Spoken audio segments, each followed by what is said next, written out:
Hello, ഇന്ന് നമുക്ക് പുതിയൊരു പാറ്റേൺ വരയ്ക്കാം. ഇതിനായിട്ട് നമുക്ക് ആദ്യം പെൻസിൽ വെച്ചിട്ട് ഹൊറിസോണ്ടലായിട്ടും വെർട്ടിക്കലായിട്ടും ഗ്രിഡ് ലൈൻസ് വരയ്ക്കാം. പിന്നീട് അതിൻ്റെ ഉള്ളിൽ ഡയഗണലായിട്ടും ഗ്രിഡ് ലൈൻസ് വരയ്ക്കാം.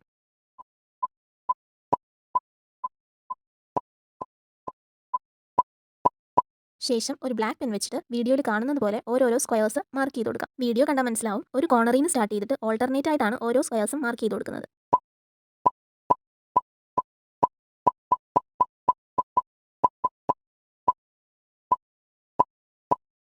അങ്ങനെ ആവശ്യമുള്ള സ്ക്വയേഴ്സ് എല്ലാം വരച്ചു കഴിഞ്ഞു. ഇനി വീഡിയോയിൽ കാണുന്നത് പോലെ സ്ക്വയർ ഒഴിച്ചുള്ള ബാക്കി സ്പേസസിൽ പാറ്റേൺസ് ഫില്ല് ചെയ്ത് കൊടുക്കണം. ആദ്യം ഫസ്റ്റ് കോളം താഴേന്ന് മുകളിൽ വരെ പാറ്റേൺ ഫില്ല് ചെയ്ത് കൊടുത്ത് തീർന്നതിന് ശേഷം മാത്രം രണ്ടാമത്തെ കോളം സ്റ്റാർട്ട് ചെയ്താൽ മതി. വീഡിയോ ശ്രദ്ധിച്ചാൽ മനസ്സിലാവും, രണ്ടാമത്തെ കോളം ഫില്ല് ചെയ്യുമ്പോൾ നമ്മൾ ഓപ്പോസിറ്റ് സൈഡിലേക്കാണ് ആ കർവ് വരച്ചു കൊടുക്കുന്നത്. ഇങ്ങനെ ഓരോ കോളവും താഴേന്ന് മുകളിൽ വരെ ഫില്ല് ചെയ്തെടുക്കുക. പാറ്റേൺ ഫില്ല് ചെയ്ത് കഴിയുമ്പോൾ ഇങ്ങനെ ഉണ്ടാവും കാണാൻ. ഇനി ഇതിൻ്റെ ഇടയിൽ ബ്ലാങ്ക് ആയിട്ട് കാണുന്ന സ്ക്വയേഴ്സിൽ നമുക്ക് ഇഷ്ടമുള്ള കളർ ഫില്ല് ചെയ്ത് കൊടുക്കാം. അപ്പോൾ ഇതാണ് ഫൈനൽ ലുക്ക്. എങ്ങനെയുണ്ടെന്ന് പറയണേ.